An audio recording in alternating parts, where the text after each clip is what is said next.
Assalamualaikum warahmatullahi wabarakatuh. Di sini kami akan menjelaskan tentang perbedaan sistem pemerintahan negara ASEAN. Perkenalkan, nama saya Muhammad Akbar Kurniawan dengan NPM 24312261 dari kelas IF 24D. Negara Indonesia memiliki sistem pemerintahan demokrasi.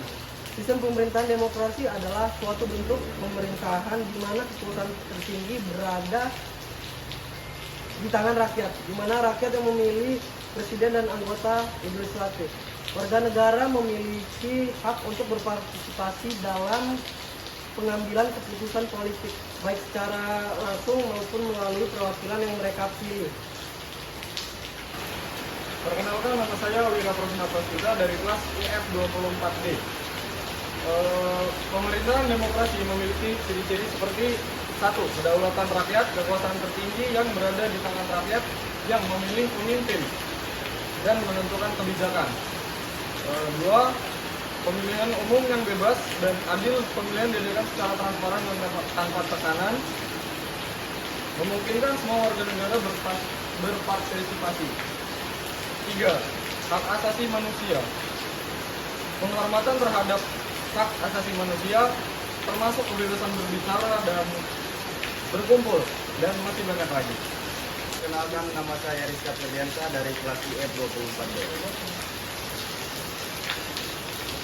Demokrasi juga dibagi dalam beberapa jenis, yaitu demokrasi langsung. Rakyat terlibat langsung dalam pengambilan keputusan seperti dalam referendum. Demokrasi perwakilan. Rakyat memiliki wakil untuk membuat keputusan atas nama mereka dalam pemilihan umum. Demokrasi parlementer. Pemerintah bertanggung jawab kepada parlemen, Perdana Menteri dipilih dari partai mayoritas.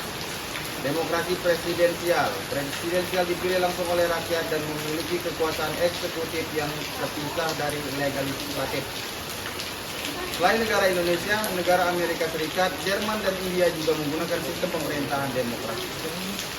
Nama saya Siti Diana dari kelas CF 24D. Di sini saya akan menjelaskan kesimpulannya.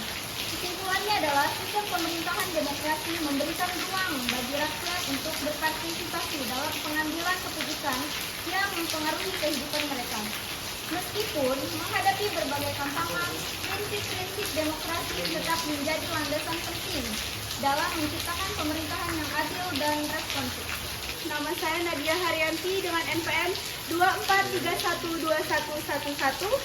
Selanjutnya adalah negara Malaysia.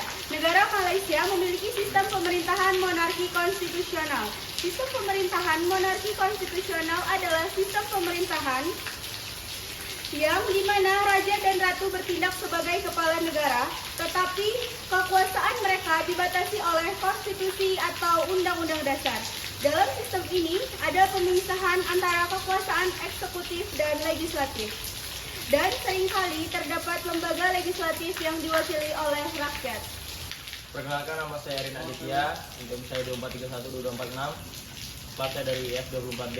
Jadi, ciri-ciri dari negara monarki konstitusional adalah yang pertama, negara tersebut dipimpin langsung oleh seorang raja ataupun ratu, yang mana ratu atau raja ini sebagai simbol seremonial, akan tapi tidak langsung mengawasi pada pemerintahan sehari-hari. Lalu yang kedua adalah konstitusi, yaitu kekuatan raja dibatasi oleh konstitusi atau hak-hak warga yang mana diatur oleh undang-undang dasar.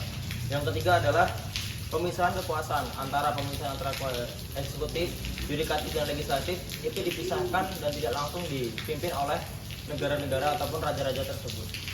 Jadi kesimpulan dari negara monarki ataupun negara sistem yang menggabungkan tradisi monarki adalah dengan prinsip-prinsip demokrasi di mana kekuasaan raja dibatasi oleh hukum dan rakyat.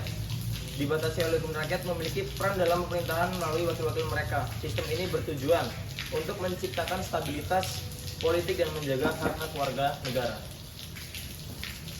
Sekian penjelasan dari kelompok kami akhiri. Wassalamualaikum Warahmatullahi wabarakatuh.